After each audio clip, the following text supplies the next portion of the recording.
The complexities of fame and fortune put a pall on the lavishness and magnificence of the golden age of Hollywood. Tom Ball and Walter Brennan were both involved in the infamously scandalous and turbulent lives of Hollywood's upper class, although Brennan's name is more commonly recognized. Which tragic circumstances in Tom Ball's life precipitated this, as shown on America's Got Talent? Is there a more wicked Hollywood actor than Walter Brennan? Walter Brennan is Hollywood's most evil man. Join us as we dissect him. On July 25, 1894, Walter Brennan came into this world in Lynn, Massachusetts, a little over 2 miles from his family's home in Swampscott. Born to Irish immigrants, Walter Brennan comes from a long line of hard-working Americans. His father, an engineer and inventor, instilled in him a love of learning and a need for independence in his son from an early age. Brennan savored the unfettered delights of childhood, unadulterated by the glitz and glitter of Hollywood, while growing up in the quiet Massachusetts town of Swampscott. Even though his house was little, Brennan wanted more than simply a life in his small town. He had always had a deep desire to pursue a career in the performing arts, despite the fact that it appeared to contradict his background. Nonetheless, this unexpected flash of inspiration was going to determine his destiny. But fate had different intentions for Brennan. He was compelled to retrace his steps after being diverted from his original path by World War I. Did Walter Brennan have any role in the escalating conflict? How did Walter Brennan's alleged shadow side impact his personal and professional relationships? Find out by keeping watching. The outbreak of war thrust Brennan into maturity at an early age, forcing him to put his dreams on wait as he attended to his profession. He decided to become a bank clerk in order to put his artistic aspirations on wait and embrace a more realistic and pragmatic approach to life. While working as a bank clerk, he enlisted. He served in the French Army as a member of the 101st Field Artillery Regiment during World War I. He served in the French military for 2 years as well. The distinctively reedy, high-pitched voice he developed as a result of vocal cord injuries caused by mustard gas exposure would be beloved by impersonators of famous people for many years. He got known for this voice throughout his film work. After returning to the United States from the war, Brennan had fresh objectives in mind. Although he aspired to one day own a pineapple plantation in Guatemala, he was pleased with his job as a financial writer for a Boston daily till then. Regrettably, he was only successful in reaching Los Angeles. His aspirations were never fulfilled. The real estate boom of the early 1920s made him rich, but the crash of 1925 caused him to lose almost all of that money. For $7.50 per day, about $125.15 in today's values, Brennan began working as a background actor at Universal Studios in 1925 when he was homeless and desperately needed money. This career path offered him several chances despite the lack of glamour. He was an erratic employee at Universal for the next 10 years. Between 1925 and 1935, he made a series of cameo appearances in films. He kept trying until he landed the role in 1936's Come and Get It, and he received his first Academy Award for Best Supporting Actor for his portrayal in the film. Confirming his place as Hollywood's all-time great and becoming the first man to win 3 acting Oscars, he went on to win 2 more for his roles in 1938's Kentucky and 1940's The Westerner. His amazing rise from humble beginnings to stardom in Hollywood began on the front lines of World War I and concluded on the Hollywood sound stages. Brennan hit the ground running after taking home the Oscar. The phenomenal career of Walter Brennan in Hollywood is a tale of unbridled ambition and exceptional skill, culminating in his record-breaking achievement of garnering 3 Best Supporting Actor Oscars. His considerable acting range was on full display in this triumph, which solidified his position in cinematic history. In 1936, Brennan shot to stardom after winning a groundbreaking Oscar for his performance as Swan Bostrom in Come and Get It. After winning the prestigious Academy Award for his complex and emotionally intense performance as Bostrom, he solidified his position as a key figure in Hollywood. This success set the stage for a long and illustrious career that would go on to get much praise. In 1938, Brennan kept his winning run going with a critically acclaimed and commercially successful performance in a Kentucky production as the passionate horse farmer Peter Goodwin. He earned his second Oscar for his portrayal of the role, which showcased his ability to convey a variety of emotions and cemented his reputation as a flexible acting powerhouse. As previously mentioned, Walter Brennan's portrayal of Judge Roy Bean in the 1940 film The Westerner was superb. Brennan excels at playing complex personalities on screen, and this scene was a prime example of that. His nuanced and captivating portrayal of Alan solidified his place in cinematic history, and he earned his third Academy Award for the part. Typecasting was an issue even for Brennan, despite his stellar resume. As Brennan's connection to that role deepened, he was confronted with the double-edged sword of being stereotyped as a kind old man. This phenomenon demonstrated his skill for certain parts, but it also limited his opportunities for other parts, illustrating the complicated dynamics that actors often encounter in Hollywood's casting process. But Brennan's career shows that he was very good at bringing each part to life. His performances transcended typecasting, captivating audiences worldwide with raw passion and leaving a lasting impression. In the ever-changing world of cinema, Brennan's career, which was replete with legendary performances, serves as an example of artistic integrity and devotion, and it motivates both filmmakers and actors. However, a narrative is beginning to form beneath the surface, illuminating the intricacies and challenges of pursuing artistic excellence in the entertainment industry. Arthur, Walter, and Ruth were born to Walter Brennan and Josephine Dorsey over their 54 years of marriage. The ceremony was held on November 11, 1903, in Sauk, Wisconsin, USA. Brennan purchased the Lightning Creek Ranch in 1940, which was situated 12,000 acres and 20 miles north of Joseph, Oregon. He built Joseph's Indian Lodge Motel, a movie theater, and a variety store on his ranch. He retired there between film appearances until he died. A small number of his long-lost relatives still reside there. Brennan is a devout Roman Catholic, although he stated in 1964 that he is too old not to be a religious fella. Despite this, he has never officially announced his faith. Even if many have given their lives for it, he said, "It seemed like society is losing something." While in Los Angeles, Brennan spoke at Project Prayer, an event that drew 2,500 people to the Shrine Auditorium.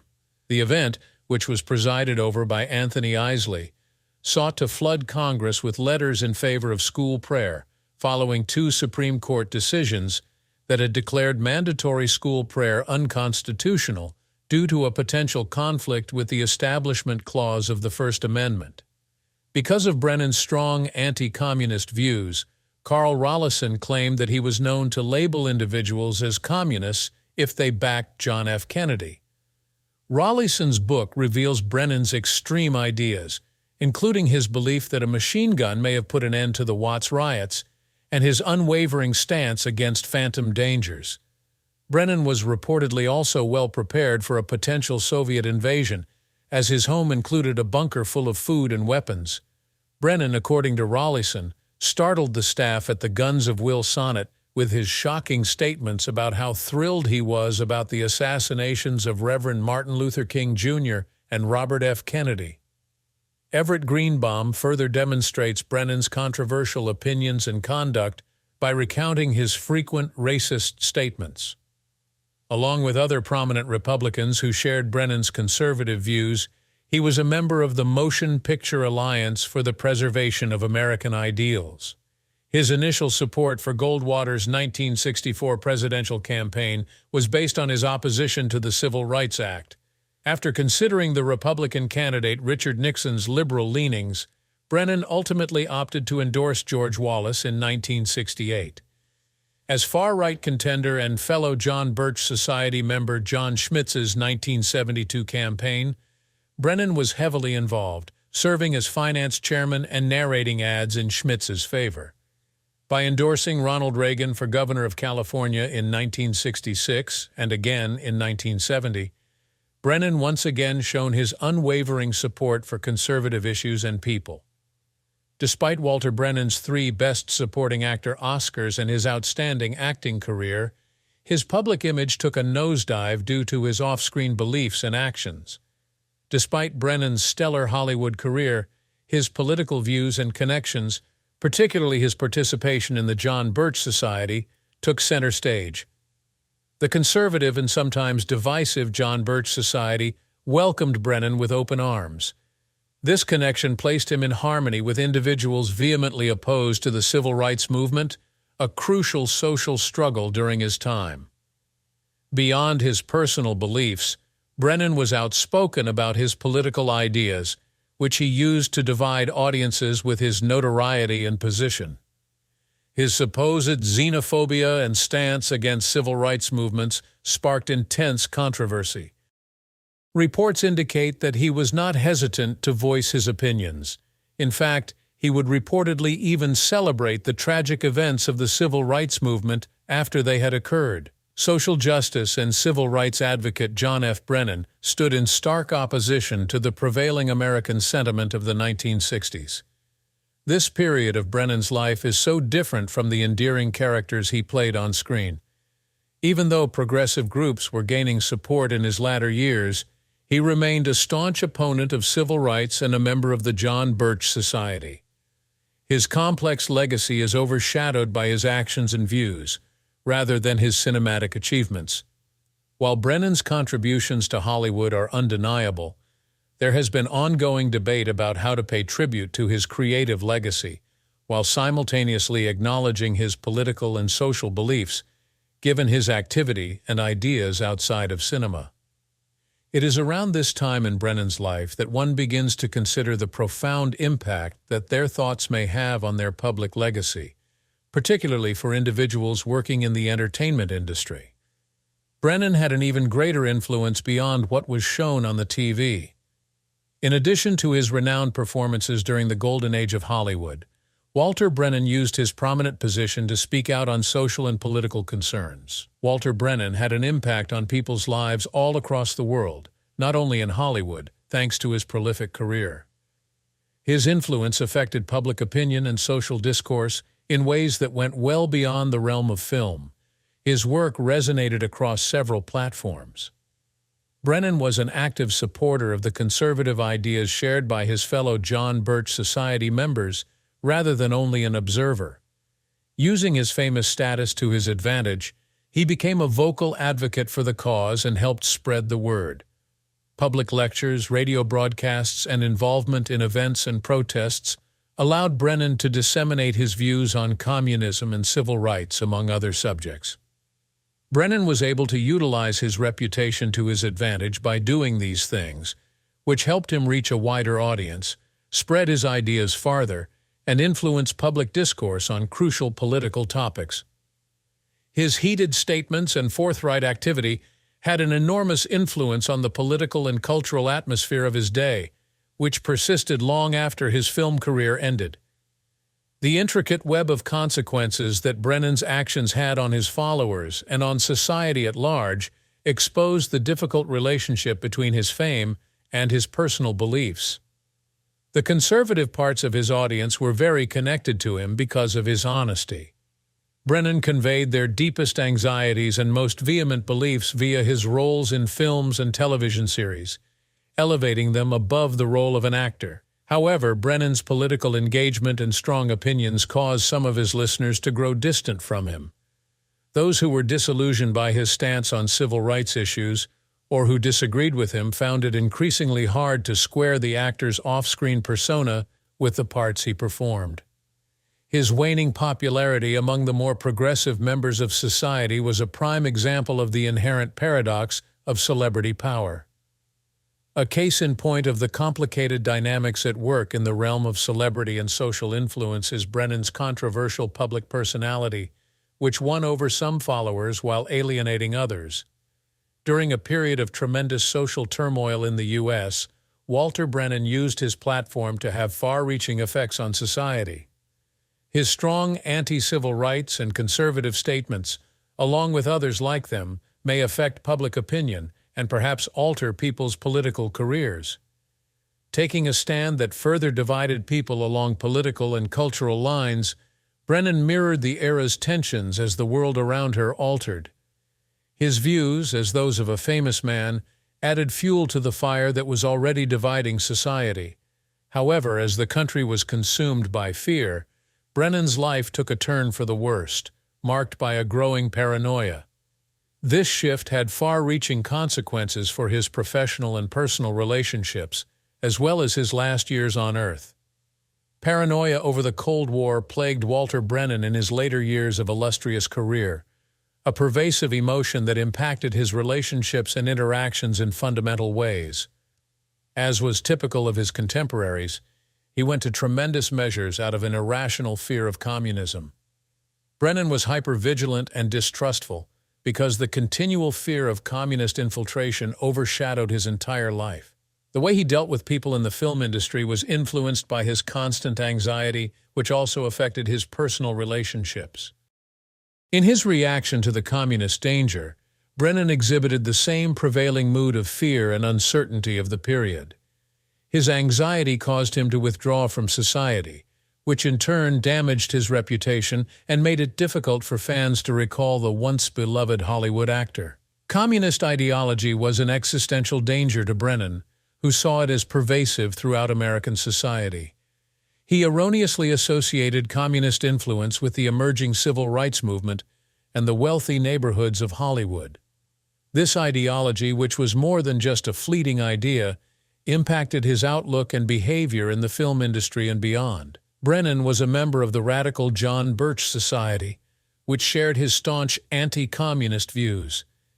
He became distrustful of his film industry colleagues, cast doubt on their political beliefs, and cut relationships with those he perceived as being too left-wing as a result of his participation.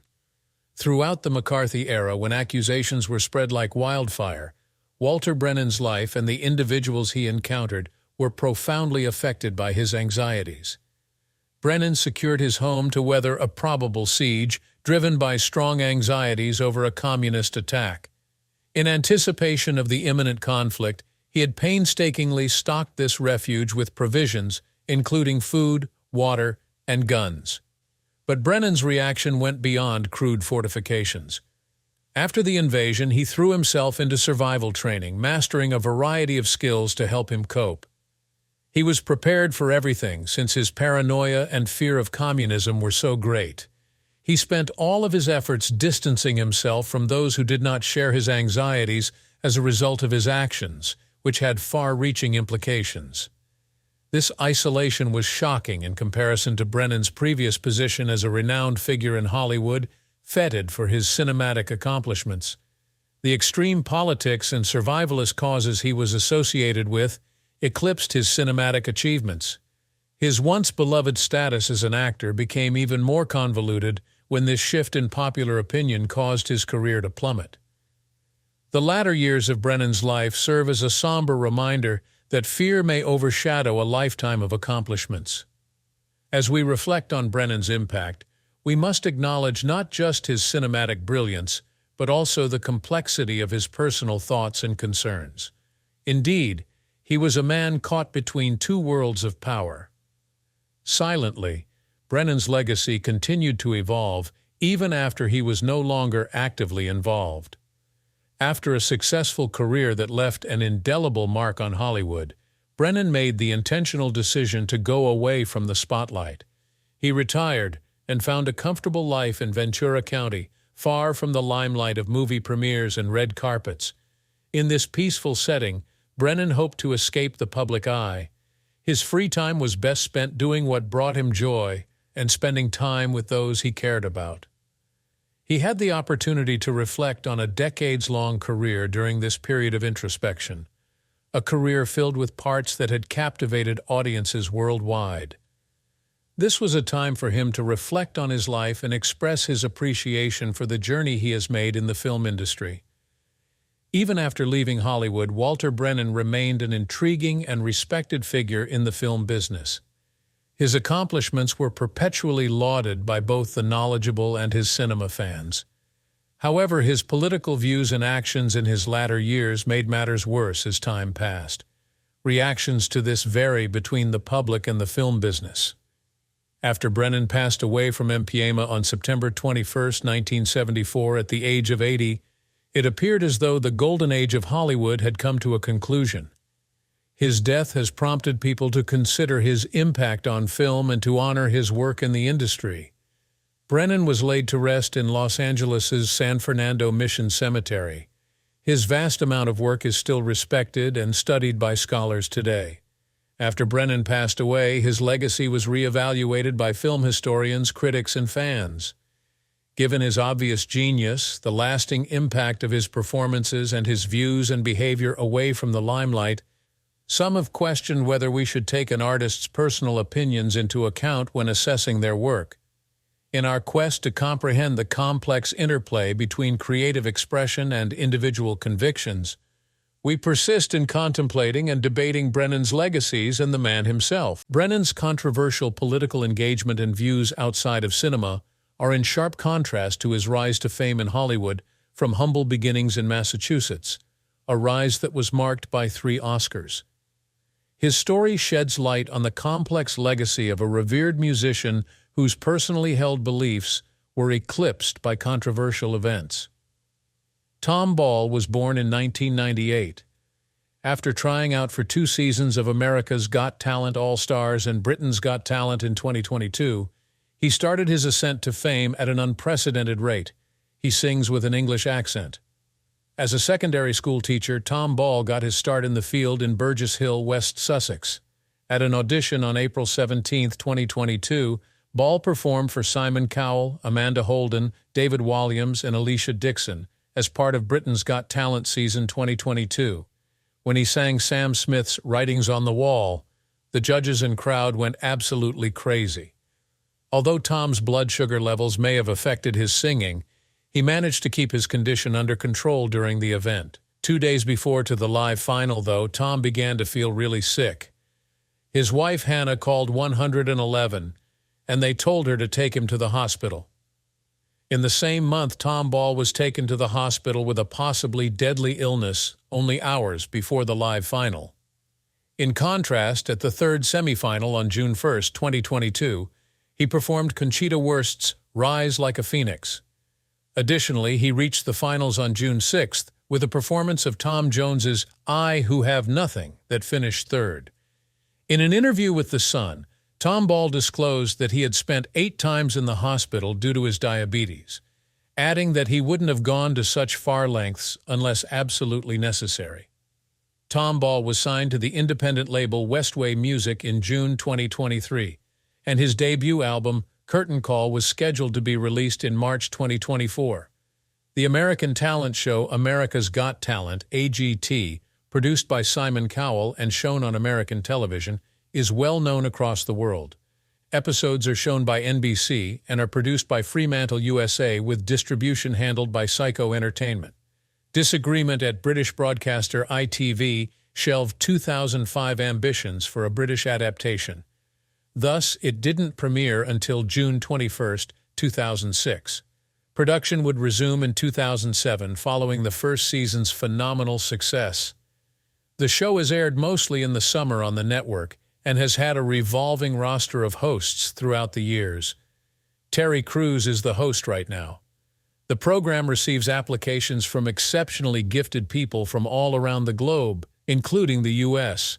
A variety of performers are available, showcasing anything from singing and dance to comedy and magic. Every auditionee has one shot at making it into the live episodes of the season, but only if they can impress the judges. The current roster consists of Sofia Vergara, Heidi Klum, Howie Mandel, Simon Cowell. If they advance to the live shows, the competitors compete for the judges' and fans' votes. Going on to the last live event, the victor goes ahead. The big prize is a large quantity of money that is distributed over time. The grand prize winner in Season 3 will also have the chance to star in a Las Vegas strip show. With an average season viewership of around 10 million, the show is a ratings success for NBC. The 2013 book Inside AGT, The Untold Tales of America's Got Talent, examines the show's history, including its creators, judges, contestants, and seasons. This book has extensive interviews with contestants from every season leading up to the publishing date. The longest-running season of the show will be 18 episodes, running from May to September 2023. This original competition has spawned 4 more: AGT, Extreme in 2022, AGT, All-Stars in 2023, AGT, Fantasy League in 2024, and America's Got Talent, The Champions, which ran from 2019 to 2020. Summer of 2024 will see Cruz return as host, and judges Vergara, Cowell, Mandel, and Klum will most likely be back for Season 19. With the goal of creating a talent show that would surpass all others, Simon Cowell, senior executive at Sony Music and creator of The X Factor, devised the concept for America's Got Talent. He first proposed the concept for a talent show to the British television network ITV in 2005. The show would allow contestants of any age or region to demonstrate their talents. After receiving the go light from the network to create a pilot episode to test the format, Cowell brought together a trio of judges, one of which was tabloid writer Piers Morgan. The pilot had no problems at all. The 2005-2006 British season was going to be hosted by Paul O'Grady, a famous British TV personality who had assisted with the pilot before Cowell suggested the idea for American television. O'Grady, however, got into a dispute with ITV while working on the new program, so he broke his contract and went to another British network. Because of this, Cowell had to rush to offer the idea to the American market and put the British version on hold. Cowell inked an agreement to produce 15 episodes for the summer 2006 schedule after approaching other networks about creating a televised competition for their networks in reaction to criticism of the ITV pilot. Cowell decided not to be a judge but rather an executive producer for the new show, despite his ties to Fremantle and Psycho Entertainment. Regis Philbin hosted the show, which had judges Morgan, David Hasselhoff, and Brandy Norwood. In 2007, ITV contacted Cowell to begin production on the British version once again, following the first season's phenomenal popularity, which led to NBC ordering more.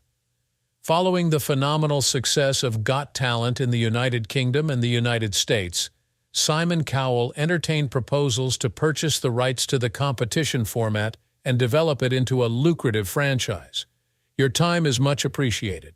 Check out one of our other hilarious videos and hit that subscribe button before you go.